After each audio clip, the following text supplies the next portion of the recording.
Hello everyone, I'm Scott Lowe with IGN and I'm here to bring you a review of the Amazon Fire TV. If you're unfamiliar with the Fire TV, it's this little guy. It's a streaming box, but also a gaming console. So, quick overview of the features. It's got a quad-core processor, 2 gigs of RAM, 8 gigs of storage, and a variety of connections, which you can see in greater detail in our full review.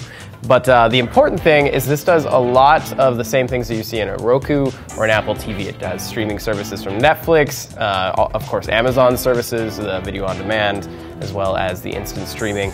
And then of course you got Hulu, Vimeo, a bunch of other services. Most notably there's the absence of HBO Go, which is could be a non-starter for some people because it is available on Roku, it is available on Apple TV, and pretty much every other streaming box on the market, or a great deal of them. So that could be a bit of a problem. But Amazon says that they're working with HBO to bring it to the box eventually, although there's no particular timeline for that. So go in with that in mind. But if you do like the services that they do offer, so you have Amazon Instant Streaming, video on demand, that sort of thing, it is actually a really solid box. The UI is super clean and simple. It allows you to navigate to not only Amazon content, but Netflix and Hulu content on the fly.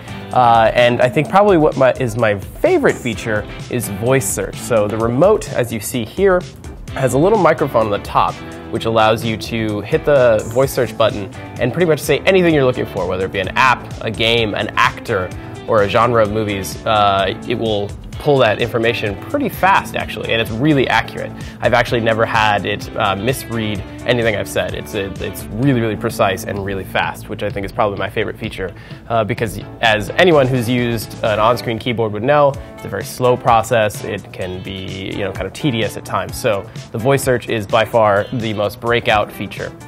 But of course, on the gaming side of things, you've got the additional controller for $40. So this is a kind of a weird decision by Amazon to kind of fragment the market and have people with controllers and then some people without. But I have found that support for not only the full game controller, but the standard remote is pretty standard. So you've got Asphalt 8, which can be used with the full gamepad, or you can use the internal remote, or the baked-in remote, for basic control. And the content is already pretty exciting, especially when you compare it to something like the Ouya. They have Minecraft right out the gate, Asphalt 8, they've got Amazon-created a game called Civ Zero, which actually blends tablet gameplay and the controller. You can have a second screen, and it's kind of like a tower defense, as well as a first-person shooter, and it's actually kind of fun.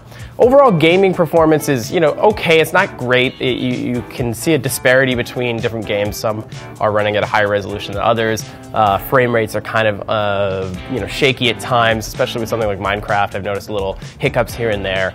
But it is something that could potentially be ironed out over time. There is quite a bit of power for a little box like this underneath, so you do have that going for you. There's also a limitation in storage. You have 8 gigabytes of storage, and despite the presence of a USB jack, it actually doesn't support external media, at least not yet. So it is a little bit of a problem there.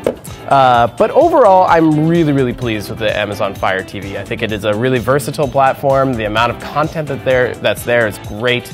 And for the cost, it's really, really easy to jump into. So it's $99 for the box with the remote, and then another $40 for the controller if you want to do that. But it also supports other Bluetooth controllers if you want to try those. So it's not necessarily a big cost-prohibitive thing if you want to dabble with it. So yeah, that is just really kind of an at-a-glance review, but if you want to see the full details, check out my comprehensive review on IGN.